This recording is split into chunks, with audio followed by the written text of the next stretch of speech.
In today's video, we have a variety of NHL news and rumor updates, including some signing, injury updates, and some trade rumors. We'll get into all the latest news coming up next.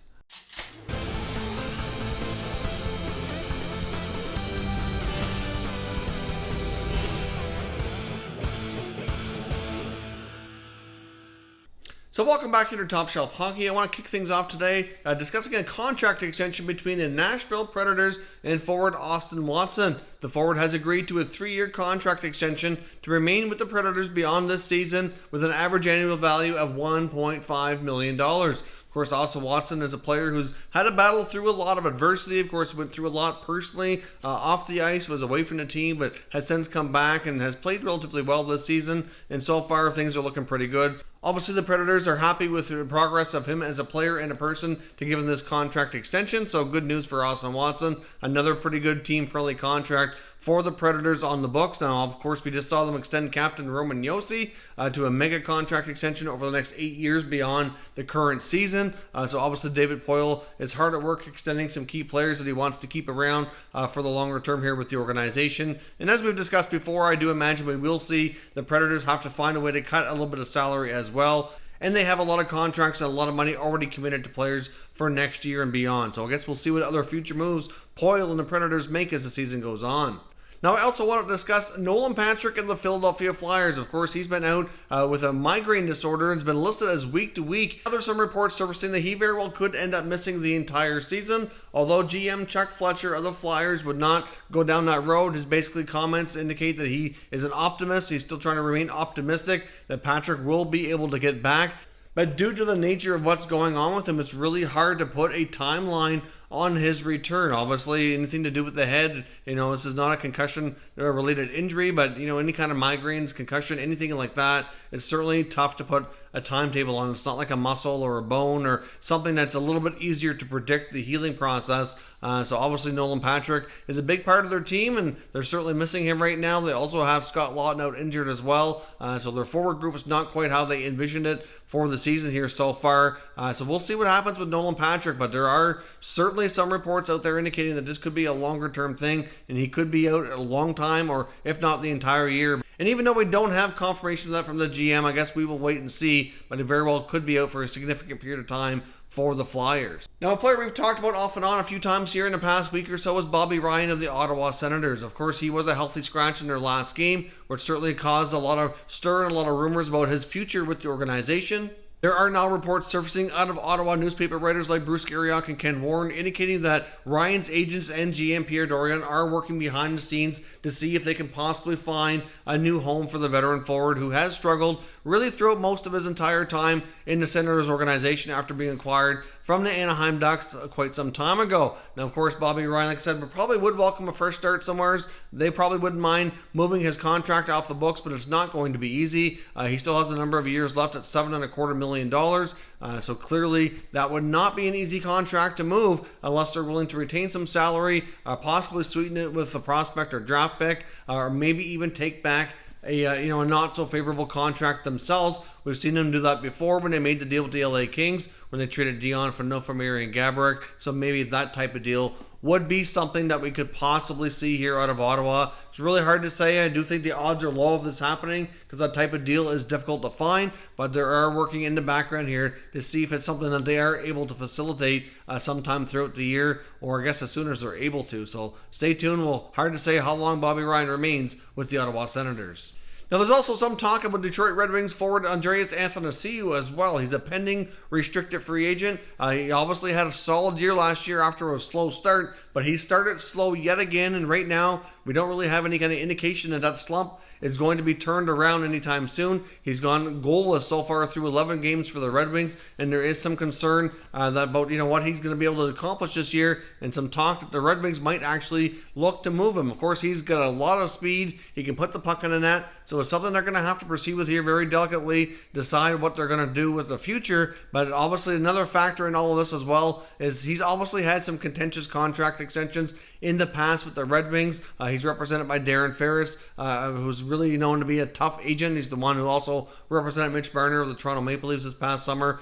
So obviously, there's a history there of some, contentious negotiations. Off to a slow start. He's been inconsistent. Obviously, this is not the first time he's run into this before, but overall, if you take a look at his overall body of work here, he is a pretty good hockey player. He's got, like I said, provides a lot of speed and some goal scoring. So it's not a given that the Red Wings will move him, but there is some talk around the NHL that general manager Steve Yzerman might be willing to entertain trading this type of player. There's plenty of teams out there looking for forwards who can score, forwards with speed, so I don't think there'd be any shortage of interest. And even though he's struggling now, I think there'd be lots of teams out there who would be willing to give him a shot to see if he can get things turned around. Now, there's also some talk of the Rangers organization that they might be looking to move some players. Of course, as we've talked about before, Chris Kreider's at the top of that list.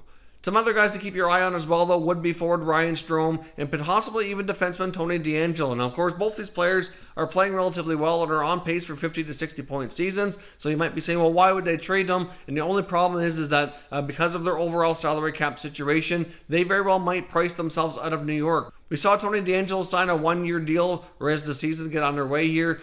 Clearly, he was looking for more money, and as he's continuing to prove himself, he's likely going to be able to demand upwards of $4 to $5 million if he puts up a 60-point season. Combine that with Ryan Strome and all their other players, and really, I'm not really sure they're going to be able to pay them the type of money that they're looking for. So it's not that the Rangers would necessarily not be interested or the players would want to leave, but at the same time, but there's an overall situation. I just don't know that the Rangers would be able to afford both of them if they continue to play at the pace they're on right now and end up finishing the season with 50-60 points. They very well could price themselves right out of the Rangers uniform. Obviously, the Rangers are not having a great start to the year. It's been a bit of a struggle so far, and if we do see them go down the road of trading some players as we approach the NHL trade deadline, I think you can add those two players along with Chris Kreider as players to keep your eye on for potential trades later into the season. Now, as we've discussed as well, the Maple Leafs are going to have a lot of decisions to make when it comes time to activate Zach Hyman off injury reserve. They did make one move today to get one step closer, and that was sending Nick Petan down to the Toronto Marlies of the American Hockey League. It's been known that they're trying really hard to move him, trying to get him onto another team who will give him more of an opportunity. They've yet to be able to do that, and they are continuing to try to find a team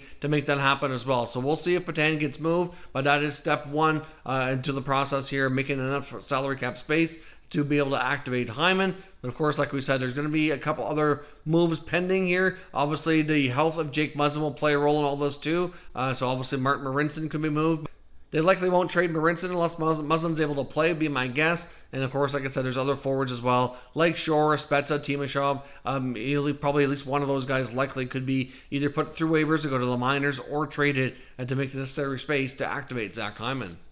Now, there's been some more talk, too, about LA Kings goaltender Jonathan Quick possibly being moved, and as much as it would totally make sense for him to try to get a fresh start somewhere else, the Kings likely would be okay to move on. They have other guys like Campbell and Peterson under contract, but at the same time, one thing here that many places haven't taken into consideration that actually might make it easier for the Kings to make this move is that in the 3 years left on his contract after this year, his actual salary goes way down. Now, he has a cap hit of $5.8 million. So that's his average annual value.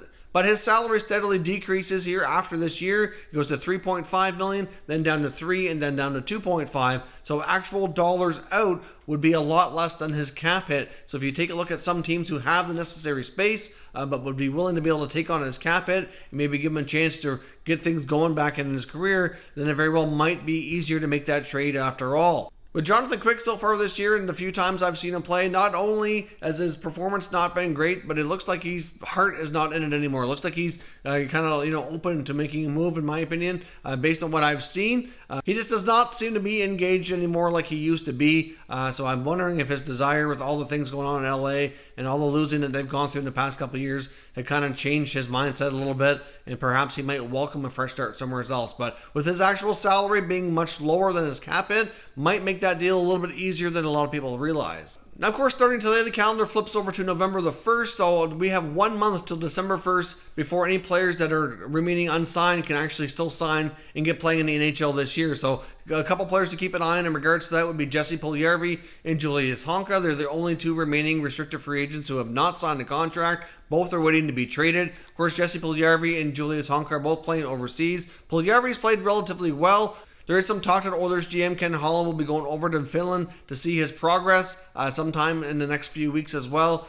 So clearly he's going to be seeing what he can do to convince him to come back to Edmonton. Be my guess, if he's playing well, they likely would take him back with open arms. They certainly could use some secondary scoring, and if he's able to jump in and produce like they were hoping he could when he was drafted, then it would certainly be a welcome addition to the team. But of course, December the 1st will come quickly here over the next month, so now's the time to either get these players traded or signed, or their seasons are going to be totally lost, and they're both able to return to the NHL should they get contracts before the cutoff of December 1. So those are a couple more players to keep your eye on here over the next few weeks as their deadline to get signed approaches. So that is all your news, rumors, and updates for today. So of course, as always, we'll know your thoughts and opinions on everything discussed in today's video. So let me know your thoughts down below in the comment section, and we'll continue the conversation. If you're new to the channel, consider subscribing as well, and turning on your notifications so you don't miss any future content, and give this video a thumbs up if you enjoyed it as well. I'd appreciate it if you did. As always, thank you for watching, and I will catch you next time.